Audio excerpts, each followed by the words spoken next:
नमस्कार। News tag के YouTube channel में आपका स्वागत है। आज हम एक विशेष कार्यक्रमों की श्रृंखला की शुरुआत करने जा रहे हैं। यह श्रृंखला आधारित है महाकुंभ पे।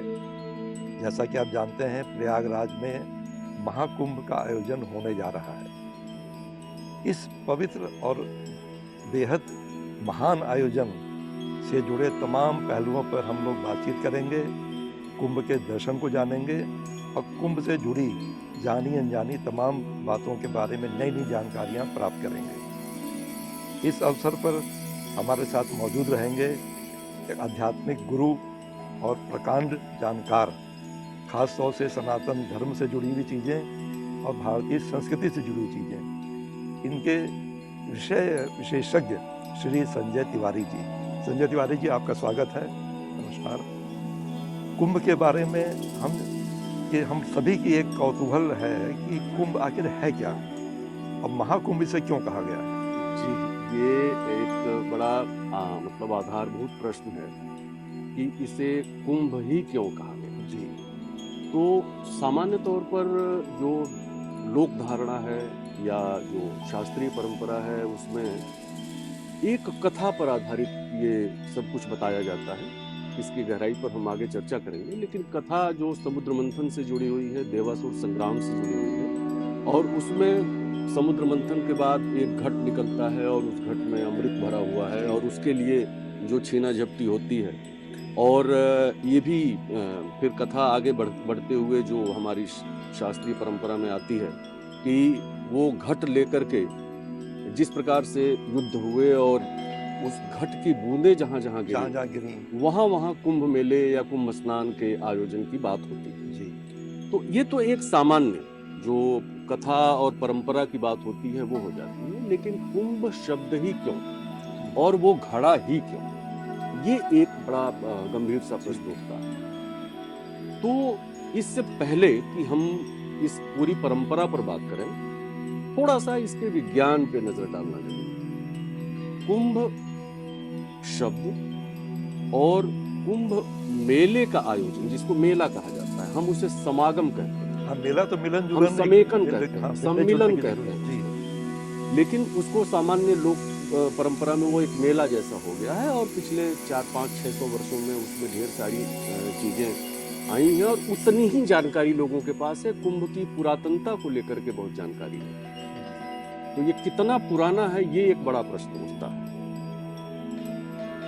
पहले तो समझ लें कि कुंभ क्या है। तो कुंभ का मतलब सीधा सीधा अर्थ हो गया कि एक घड़े के आकार जैसा कोई आकृति है जो कुंभ है, और उस कुंभ के अंदर, उस घड़े के अंदर जो तत्व भरा हुआ है वो अमृत है। और ये मान्यता है कि कुंभ स्नान करते समय या करने के लिए जो लोग जाते हैं वो उसी अमृत को पाने के लिए स्नान करते हैं और अमृतत्व प्राप्त करने की एक अवधारणा लेकर के वो इस पूरे आयोजन में जुटते हैं। तो ये तो एक आकार हो गया कि कुंभ। अब सबसे बड़ा प्रश्न उठता है कि ये कुंभ 4 ही स्थानों पर क्यों लगता है, और उसके बाद भी प्रश्न उठता है कि महाकुंभ प्रयाग में क्यों लगता है। तो 4 स्थानों में, जैसे हरिद्वार है, उज्जैन है, नासिक, 3 ये जगह और भी, जहां अलग अलग संगम तटों पर ये कुंभ का आयोजन हर 3 साल पे होता है। और प्रयागराज में 12वें साल ये पूर्ण कुंभ या महाकुंभ का आयोजन होता है। 12 वर्ष पूरी तौर पर हमारे सौर मंडल की एक यात्रा होती है। एक सवाल इसमें बीच में मुझको ध्यान आया, मैं पूछूंगा आपसे, 6 वर्ष का क्या महत्व है अर्ध कुंभ का? देखिए, जो 2 अर्ध कुंभ बीतते हैं, मतलब सभी अर्ध कुंभ 1/4 वाला जो भी चलता है, वो अपने आप में आधे आधे ही माने जाते हैं, अर्ध कुंभ ही कहे जाते हैं। और प्रयागराज का ये 12वें वर्ष का जो आयोजन होता है, ये महाकुंभ होता है। और महाकुंभ हमेशा गंगा, यमुना, सरस्वती के तट पर होता है। अच्छा। तो ये 3 का बड़ा महत्व है। इस 3 पर पता नहीं कितने लोगों की निगाह गई है, कितने लोगों ने दृष्टि डाली, लेकिन ये 3 का बड़ा महत्व है। अब इसमें आप पूछेंगे कि गंगा, यमुना, सरस्वती का ही तट क्यों, जबकि सरस्वती वहां दिख नहीं रही, तो विलुप्त हो चुकी है। तो मैं इसको बिल्कुल एक सामान्य सहज व्यक्ति का प्रश्न हो सकता है कि 3 गंगा यमुना सरस्वती इनका तत्व, तो फिर हमारी पूरी सृष्टि त्रिगुणी है, 3 गुण वाली सृष्टि है। और 3 गुण वाली सृष्टि के साथ 3 लोक दिए गए हैं, फिर 3 प्रहर दिए जाते हैं जो त्रिकाल संध्या आदमी करता है। त्रिकालदर्शी हमारे, इसीलिए हमारे मनीषियों को त्रिकालदर्शी कहा गया, कि वो तीनों कालों की दर्शना उनके सामने होती है, वो तीनों काल देखते हैं कि कब क्या घटित होने वाला है। तो ये पूरी तौर पर पूरी प्रक्रिया हमारी सृष्टि के गति के सिद्धांत से जुड़ी है। और इसमें 3 का बहुत और बड़ा इसमें महत्व है। 3 का महत्व है। अब 3 में हम मोटे तौर पर यदि बता दें, हमारे दर्शक ये बहुत कौतूहल इनके मन में होता होगा, 3 क्यों? गंगा यमुना सरस्वती का तट, त्रिवेणी जिसको कहते हैं, और प्रयागराज में ये महाकुंभ इसी त्रिवेणी के तट पे होता है, इसी संगम पे होता है। अब 3 में हमारी संस्कृति कहती है कि 3 लोक, हमारी संस्कृति कहती है कि हमारी पूरी सृष्टि त्रिगुणात्मक है, और हमारे जो देव हैं जिनसे सृष्टि संचालित हो रही है वो भी 3 है, ब्रह्मा विष्णु महेश। तो ये तो हमारी जो अपनी सांस्कृतिक परंपरा है सनातन की, ये वहां की स्थापना है। लेकिन आधुनिक विज्ञान जब वो एक छोटे से अणु को परमाणु में विभाजित करता है, उसके सूक्ष्मतम पर, और परमाणु को तोड़ता है, तो उसको वहां भी 3 ही मिलते हैं, इलेक्ट्रॉन प्रोटॉन न्यूट्रॉन। तो आज का विज्ञान जो इलेक्ट्रॉन प्रोटॉन न्यूट्रॉन कह रहा है, हमारे प्रकृति के सृष्टि के जो 3 तत्व हैं, जिनको हम रज सत और तम के रूप में विभाजित करते हैं, तो ये जो आज का विज्ञान है ये कुछ नया तो नहीं दे रहा है। रज का जो गुण है वो इलेक्ट्रॉन में है, सत का जो गुण है वो प्रोटॉन में है, और तम का जो गुण है वो न्यूट्रॉन में। अब इसको और भी आसानी से आपको समझना होगा। हमारे ढेर सारे दार्शनिकों ने कहा कि ये जो त्रिलोक है, ये जो सृष्टि है, ये 3 क्रमों में है, जन्म, जीवन और मृत्यु, ये 3 ही क्रम। अब अगर अपनी पूरी सृष्टि की संरचना को समझने की कोशिश करें तो ब्रह्मा विष्णु महेश, ये ब्रह्मा जी जो रचते हैं, विष्णु जी जो सृष्टि का पालन करते हैं, और भगवान शिव जो सृष्टि का संहार करते हैं। अब हमारे 3 गुण, 3 तत्व और 3 देव, इन सबको अगर विज्ञान बहुत ज्यादा खोज पाया, अगर सन लेबोरेटरी में एक महाविस्फोट करा के चीजें खोजी गई, तो वहां भी 3 ही गुण निकल के आते हैं। और सन लेबोरेटरी के गेट पर, हमारे यहाँ तो कहीं नहीं है किसी लैब में, लेकिन सन लेबोरेटरी के गेट पर, मुख्य द्वार पर, cosmic dance of Shiva, Nataraja की प्रतिमा लगी। बड़ी बात है ये तो आपने। नटराज की प्रतिमा वहां लगी, यानी वो जहां से खोज रहे हैं वो वही आधारभूत मूल तत्व हैं जो हमारे शास्त्रीय परंपरा में पहले से हैं, लेकिन हम अपनी विसंगतियों, अपनी सामाजिक परिस्थितियों, या पिछले 500-600 वर्षों की जो हमारी हड़बड़ी या अकुलाहट, या हमारे ऊपर जो दबाव रहे हैं, या विखंडन की जो प्रक्रिया रही है, उसमें हम सारी चीजें भूलते गए। लेकिन कुंभ का आयोजन हम नहीं भूले। अब यहाँ प्रश्न ये उठता है कि ये कुंभ का आयोजन कब से हो रहा है? हाँ, ये भी इसका एक बहुत बड़ा वो है कि आपने कहीं पढ़ा है? दस्तावेजी प्रमाण तो कहीं नहीं आते हैं। देखिए, दस्तावेजी प्रमाण तो वहां मिलेंगे ना कि जहां कुछ अभी हाल तक घटा हो। हाँ, मतलब कुछ ही वर्षों तक है वो। और कुंभ का जिक्र तो हमारे वेदों में, वेद कुंभ का गान करते हैं। अच्छा।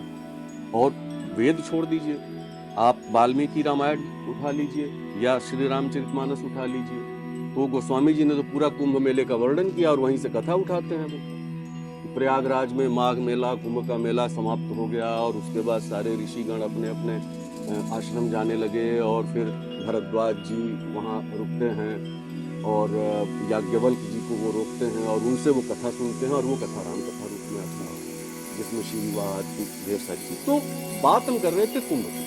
तो कुंभ जो एक घड़ा है और उस घड़े में अमृत भरा हुआ है, वो घड़ा उसी बात का प्रतीक है जिसे हम अपने शास्त्रों में ब्रह्मांड के नाम से जानते हैं। घड़ा जो है वो ब्रह्मांड का इसको इस रूप स्वरूप में दिखाता लीजिए, है। शब्द पर जाइए कि जो अंड शब्द है, हाँ हाँ अंड शब्द का मतलब हुआ कि एक ऐसा कोई आकार, उसी अंड से अणु हो गया बाद में, और अणु अब बाद में विखंडित हुआ तो परमाणु हो गया, और इसीलिए वो एक ऐसा कोशाकार आकार आकृति है जिसको हम ब्रह्मांड कहते हैं, जिसमें ब्रह्मा रहते हैं जो रचते हैं पूरे संसार को, पूरी सृष्टि का रचना करते हैं। तो ब्रह्मा जिसमें निवास करके सृष्टि रच रहे हैं, उस कोश को हम ब्रह्मांड कहते हैं, और वह ब्रह्मांड अभी लगातार विस्तार पा रहा है। ऐसा भी नहीं है कि उसका कोई अंत हो गया, हाँ आकार तो उसका एक है, लेकिन वो विस्तृत होता जा रहा है। अब इस बारे में गीता में भगवान श्री कृष्ण कहते हैं कि कितने ब्रह्मांड कब रचे गए, कितने बढ़े और कितने बढ़ते चले जाने हैं, इसके बारे में हम भी नहीं जानते। यानी ये जो असीम है, जिसकी कोई सीमा नहीं है, अनंत है, जो अनंत है, इस अनंत की अनुभूति कराने का यह जो प्रत्येक 12वें वर्ष का आयोजन है, जो त्रिगुणात्मक प्रकृति को त्रिकालदर्शी लोगों के साथ त्रिवेणी के तट पर सामान्य लोक को जुटाकर उनकी अवधारणाओं को पुष्ट करता है। वो अवधारणाएं क्या हैं? उनकी जीवन की पद्धतियां, क्योंकि उनके पास 3 है, जिसमें उन्होंने जन्म लिया, जन्म लेने के बाद वो जीवन जी रहे हैं, और जीवन के बाद मृत्यु हो जाना है। तो जन्म और मृत्यु के बीच जो कुछ घट रहा है, उस घटने को एक सांस्कृतिक स्वरूप देने का जो क्रम है, जो आधार है, वह आधार कुंभ है। अब कुंभ के साथ दिक्कत ये हो गई कि हम बार बार ये बात आती है, अभी इतिहास में आप जाएंगे तो इतिहास के दस्तावेज महाराज हर्ष के समय से इसका वर्णन बताते हैं। अच्छा। लेकिन हमारे पास रामचरितमानस उपलब्ध है, वाल्मीकि रामायण उपलब्ध है, जिसमें कुंभ की अवधारणा बहुत पुरानी बताई जाती है, भगवान राम के समय की बताई जाती है। त्रिवेणी का दर्शन, स्वयं त्रिवेणी दर्शन भरत जी ने किया है, और त्रिवेणी से उनका संवाद हुआ है बाकायदा। तो ये एक ऐसी चीज है जिसके बारे में लोगों को बहुत कम जानकारी है, और कुंभ को लेकर सबसे बड़ी बात यह है कि इसको एक मेला बना दिया लोगों ने। हाँ, एक मेले से तो लोक बहुत में ही, इसको सिर्फ एक मेला बना दिया गया, जबकि मेले से ये महाविज्ञान, और महाविज्ञान ये जीवन का महाविज्ञान। ऐसा नहीं, आप सोचिए कि हरिद्वार कुंभ हो रहा था 1954 की शायद घटना, नहीं उसके पहले की घटना, और हरिद्वार कुंभ में उस समय के जो वायसराय थे वो थे, और महामना पंडित मदन मोहन मालवीय जी उनके साथ थे।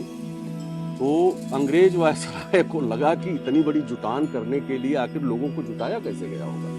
तो उन्होंने महामना से पूछा कि ये बताइए कि यह जो आयोजन है, ये जो समेकन है, ये सम्मेलन है, तो इतना बड़ा जो एक कॉन्क्लेव आप कर रहे हैं, तो ये कैसे लोग जुटते हैं, कितना खर्चा आता है? तो महामना ने कहा कि एक आना मतलब 6 पैसे उससे। तो वो अचंभित हो गया कि एक आना में कैसे इतने बड़े आयोजन की परिकल्पना हो सकती है, कैसे आयोजन हो सकता है? तो महामना ने कहा देखिए, एक आने का एक पंचांग आता है, और उस पंचांग में तिथि निर्धारित है कि फला तिथि को ये आयोजन होना है, और इसमें उस तिथि पर, उस स्थल पर भारत का जो मन है वो उपस्थित होता है, वो होता चला आ रहा है, और वो होता चला आ रहा है। तो अंग्रेज चौंका, लेकिन जाहिर सी बात है कि इन घटनाओं ने पश्चिम को सोचने पर विवश किया कि आखिर भारत के ये जो तत्व हैं ये क्या है। हम पूरे, आप अंग्रेजी साम्राज्य के समय का जो भी लिटरेचर है उसको उठा के देखिए तो भारत को सपेरों का देश, मदारियों का देश, जादूगरों का देश, टोने टोटके का देश बताया जाता है।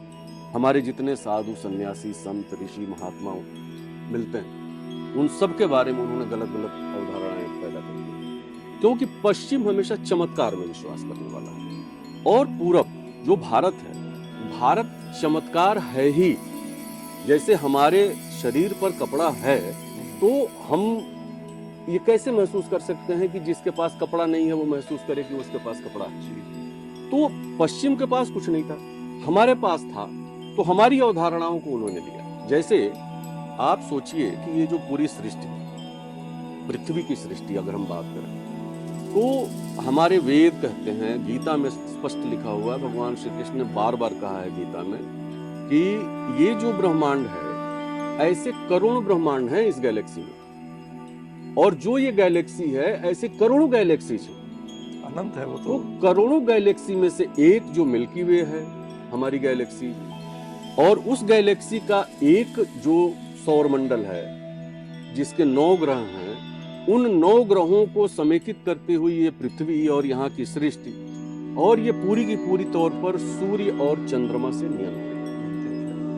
हमारे जो वैदिक मंत्र आते हैं उनमें चंद्रमा को मन का स्वामी बताया जाता है, सूर्य को आत्मा का स्वामी बताया जाता है। हमारे यहाँ ये अलग अलग हम लोग श्रृंखला के आगे की जब कड़ी बढ़ेगी तो उसमें बात करेंगे। कोई ऐसी चीज नहीं है जो निर्धारित न हो, और अन्मयस्क भाव से सिर्फ कुछ लिखने के लिए नहीं लिखा गया। हमारे शास्त्रों में जो कुछ लिखा गया है उसका महाविज्ञान प्रमाणित है। जैसे 108 की संख्या है, ये 108 ही क्यों, 109 क्यों नहीं हो जाती? माला में 108, मंत्र जाप 108। इस 108 पर कभी कोई सोचा है? हाँ, ये आप नहीं सोचा लोगों ने। अब मैं इसके 2 उदाहरण बता रहा हूं। पृथ्वी से सूर्य की जो दूरी है, उस दूरी को सूर्य के डायमीटर से डिवाइड करिए, 108 है। अच्छा। इसी तरह चंद्रमा की जो दूरी है, चंद्रमा की दूरी को उसके डायमीटर से डिवाइड करिए, वो 108 है। और 108 जोड़ने पर क्या आता है? 9। ग्रह कितने हैं? 9। और ये आज तो हम नहीं कह रहे हैं, ये जो नासा स्थापित हुआ है तब से तो हम नहीं कह रहे हैं। हमारे यहाँ तो पता नहीं कितने हजार करोड़ लाख वर्षों से पूजा हो रही है, और पूजा में 9 ग्रह की हम उनके रंगों के साथ पूरी तौर पर उनको प्रस्तुत करते हैं। वो हमारे पुरोहित आते हैं तो वो उसी रंग का चावल बना के उस ग्रह की स्थापना करते हैं। तो अपने शास्त्रों में, अपने जीवन संस्कृति में, अपनी पूरी परंपरा में, और खासतौर से ज्ञान, जो विज्ञान के तत्व, उन विज्ञान के तत्वों पर आज बात होनी चाहिए। कुंभ एक सम्मिलन है, जुटान है दुनिया के या गुफाओं में तपस्या करने वाले या हमारे नागा साधु जो सामान्य तौर पर नहीं दिखते हैं, उनको देखकर प्रयागराज में लोगों का चौंकना स्वाभाविक है। वो चौंकेंगे। आप मत चौंकिए। आप इसलिए मत चौंकिए कि ये तो बहुत छोटी चीज है कि आपके सारे साधु सन्यासी सब कुछ आ रहे हैं, और उनके मतलब ऐसे ऐसे दुर्लभ और तपस्वी वहां आते हैं जिनके दर्शन मात्र से आप धन्य हो जाते हैं। तो वो आपको क्या मिलता है? वहां से एक बहुत बड़ी आत्मिक ऊर्जा मिलती है। जैसे हमने कहा कि सूर्य और चंद्रमा की दूरी, और उसमें 108 का जो आधार है 108।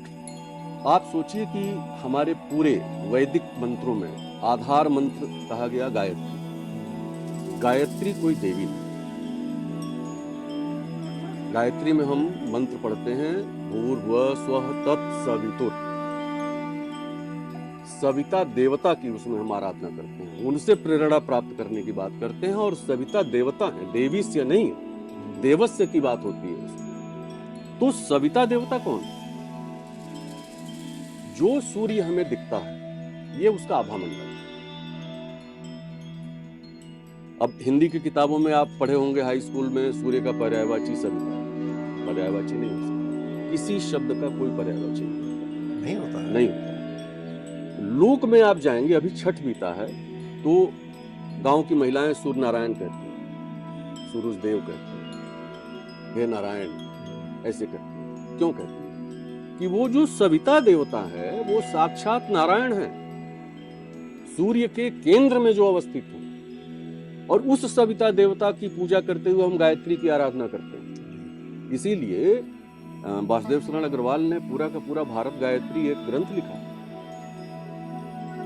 अच्छा संजय जी, एक प्रश्न जो है कि महाकुंभ में पूरे भारतवर्ष से क्या पूरे विश्व से करोड़ों लोग आएंगे, वहाँ पे जाके स्नान करेंगे त्रिवेणी संगम पे। किसी व्यक्ति को जो वहाँ जा रहा है महाकुंभ में, उसको क्या आशा लेके जाना चाहिए कि वहाँ से वो क्या हासिल करेगा, क्या वहाँ से वो लेके आएगा? देखिए, अभी तक जो हम लोगों ने बात की, उस बातचीत का मूल आधार ये है, यह एक कॉस्मिक इवेंट है, जी, खगोलीय घटना है। तो खगोलीय घटना कोई होगी, तो खगोलीय घटना सृष्टि के प्रत्येक जीवन पे प्रभाव डालेगी। यानी पूरे के पूरे ब्रह्मांड में जो गति हो, ग्रहों, नक्षत्रों, हवा की, पानी की, उस गति को आपके शरीर से कैसे संबंध स्थापित करके अपने को आरोग्य बनाना है, मन को आपने पवित्र करना है, निश्चल करना है, आत्मा की तृप्ति करनी है और अपने जीवन को जीना है। ये जीवन क्या उत्सव है ना, आप जन्म ले चुके हैं, मृत्यु होनी है, ये दोनों घटनाएं सुनिश्चित है। जीवन जितना है उस जीवन को सुसंस्कृत,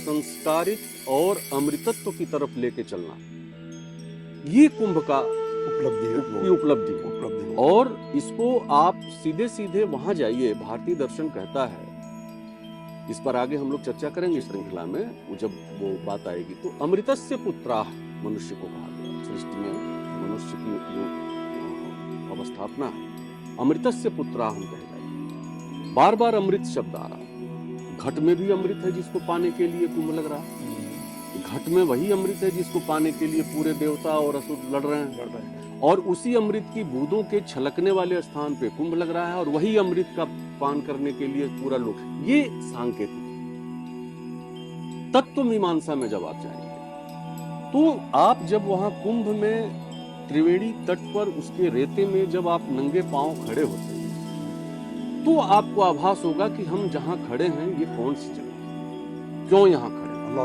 और ये सोचिए, कुंभ में जाइए तो ये सोचिए, कुंभ में जाइए तो वहाँ रंगीन रंगीन टेंट मत देखिए, वहाँ के म्यूजिक मत देखिए, वो ऊपर की चीजें, लेकिन आप तट पर, आप गंगा यमुना के संगम में जरा खड़ा होकर 5 मिनट देखिए कि वो धारा आ रही है, आपसे टकरा रही है, कॉस्मिक रेज ऊपर से आ रही हैं, नीचे धरती की जो आभा है, और एनर्जीज कैसे आपको झंकृत करती है। तो बिल्कुल, मतलब मैं कह रहा हूं कि बिल्कुल नास्तिक, अनासक्त भाव से भी जाने वाला व्यक्ति, अनास्था के साथ जाने वाला व्यक्ति भी जब वहां तट पे पहुंचता है तो वो दूसरे भाव में चला जाता है। ये कुंभ जो है वो एक वाकई में, जैसा आपने कहा, एक जीवन दर्शन है, जीवन दर्शन, और वो बहुत ही महत्वपूर्ण संदेश देता है जी। जब जो वहाँ जाते हैं, जो उसमें शामिल होते हैं। संजय जी ने बहुत ही अच्छी तरह से कुंभ की व्याख्या की और नई जानकारी दी। आगे और इसी श्रृंखला में संजय जी से हम लोग और भी चीज़ें जानेंगे और आपके सानिध्य का हम लोग लाभ उठाएंगे। धन्यवाद संजय जी। अगली श्रृंखला में फिर आपसे मुलाकात होगी। धन्यवाद, नमस्कार।